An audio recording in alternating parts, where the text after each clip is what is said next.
কিও বাতি দে। সালাম আলাইকুম চাচা। ওয়ালাইকুম আসসালাম। বাতি দে, কোনো সমস্যা তো? বাতি দে। বাতি দে, তোর কি অবস্থা, ভালো আছেন? এই আছি, আন্নে গো তো আন্নে ভালো আছেন নি?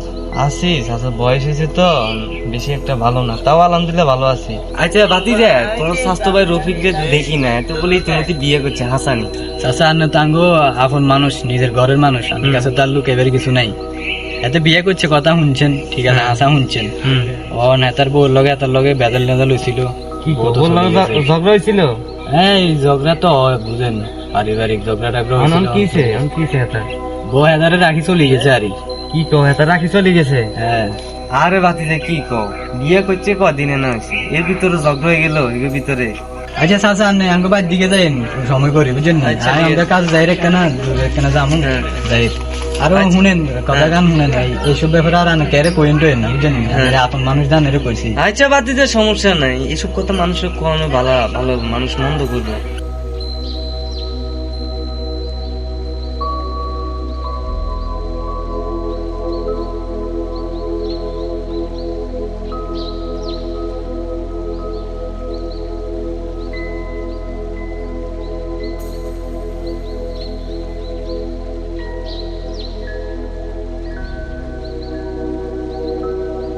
কুদ্দুসের দোয়া নিয়ে কি বন্ধ নেই? দোয়ান খুলে না, এই কি জমিদার হয়েছেন, দোয়ান খুলে না, আইসে এখানে চা খাম, ভালো লাগে না। চাচা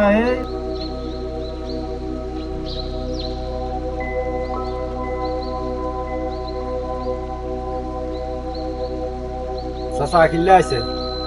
আরে চাচা আইসি কুদ্দুসের দোয়ানে চা খাই পেলাই, আর কুদ্দুস জমিদার হয়েছে দোয়ানে খুলে না। চাচা বইন বইন। ও চাচা বই, চাচা মাজা ইদারিং সমস্যা হয়েছে, উঠতে উঠতে কষ্ট হয়ে যায়।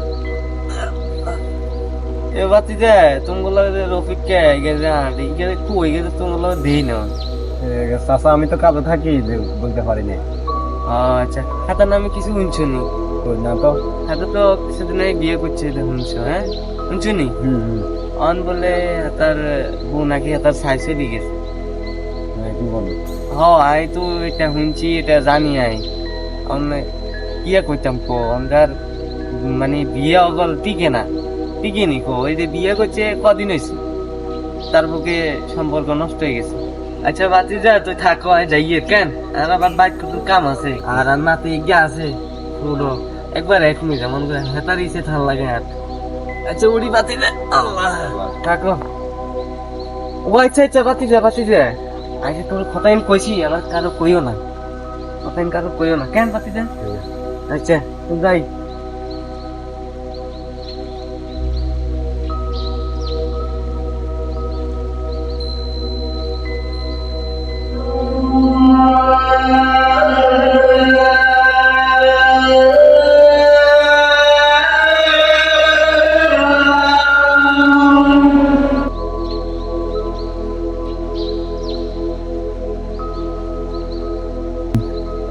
নানা ভাই যে মসজিদে নামাজ পড়তে গেছে, দেখছেন?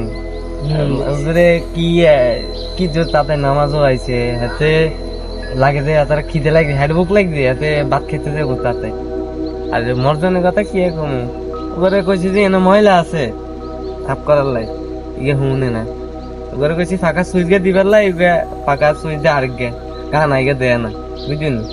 ইনে আর ইয়ে করতাম মসজিদে ই ভালো না, হুজুরিকে কি নামাজ হওয়া, তাতাই নামাজ হওয়াই চলিব, এগুলো নামাজ লিখো না। আর কইস না, আরে আঙ্গ তো রফিককে তো বউ চলে গেছে শুনছ। হ্যাঁ অন কথা না, আঙ্গ ওই সেলিম চাচা আছে না, এতেন এলো দেখছে, আর এতেন তো আঙ্গ নিজের আপন মানুষ মনে করি, এতেন কথা কেন আপন মনে করি কইলাম, এতেন কথা এখন এলাকা লাগা করছি, যে তারে দে হেতারে ধরে ধরে আঙ্গ রফিকের বউ চলে গেছে, তোরা শুনছি একে করি ক অন তুই কস না কথা ইনকি মানে বালা কথা নিয়ে এতেন কইলাম বলি কই না, এটাও কই দিছি জানে কথা কিনার কেরে কইন না, এদিনের তো এটা এলাকার বছর এদিনের বদ অভ্যাস আছে, সাহায্য শুরু করি এলাকার লেদা বলেন মুরব্বী ব্যাগের খালি আনি আনি দোস্ত গাইবে, এইখান মানুষের ভালো অভ্যাস নেই, খারাপ অভ্যাস, এগুলো তো গিবদের কাতারও চলে যায়, এখন তোরা বুঝাইতে পারস না। আরে আমরা মেলা বুঝাইছি কিন্তু এত আঙ্গ কথা কানেলো না, এখানে তোর কথা তো শুনে এখানে বুঝে কোচ সব মানে এই সম্পর্কে এখানে কইস আরি যাতারি না একটা ওই তো ওই সেলিম চাচা ইয়ের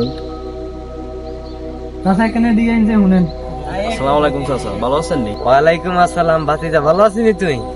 হ্যাঁ চাচা, আমিও তো ভালো আছি আলহামদুলিল্লাহ। ভালো। চাচারা এখানে তুই বুঝাই দিস। চাচা একটা কথা বলি। কও না ভাতিজা, কও। চাচা আপনি তো সবসময় একটা ভুল দেখতেছেন। কি কও ভাতিজা, আবার কি ভুল করি?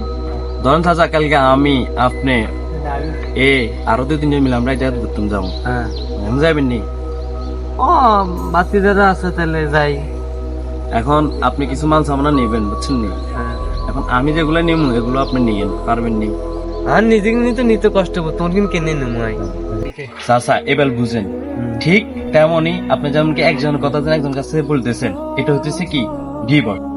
আচ্ছা চাচা, যখন আপনি কিয়ামতের দিন আল্লাহ দরবারের সামনে দাঁড়াবেন, তখন আল্লাহ যখন আপনার বিচার শুরু করবে, আপনি যেন এখন একজনের কথা একজনের কাছে বলতেছেন, এটা তো গীবত হইতেছে।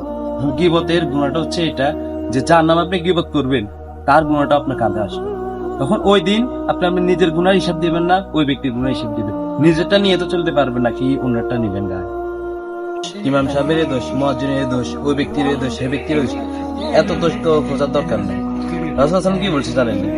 বলছে যে ব্যক্তি কোন মুমিন মুসলমানের দোষ গোপন রাখিবে, আল্লাহ তাআলা আখিরাত এবং দুনিয়াতে তার দোষ গোপন রাখবে। আপনি এখন এই ব্যক্তির দোষ গোপন রাখবেন, কারো দোষ সম্পর্কে জানেন, আপনি তার দোষটা গোপন রাখবেন, আল্লাহ তাআলা আপনার ইহকালে এবং পরকালে দুটোটার দোষ গোপন রাখবেন। আরে ভাতিজা, আমি তো এরকম কোনো সময় ভাবি না, বুঝিও না। আসলে ভাতিজা এই ভুল করছি, এতদিন যা করছি। আচ্ছা আচ্ছা, ওদিকে যা হয়েছে হয়েছে, এখন সামনে আর এই ভুল করবেন না। আর আল্লাহ তাআলার দরবারে নামাজ পড়ে কান্না করে ক্ষমা চান, আল্লাহ ক্ষমা করে দিবেন।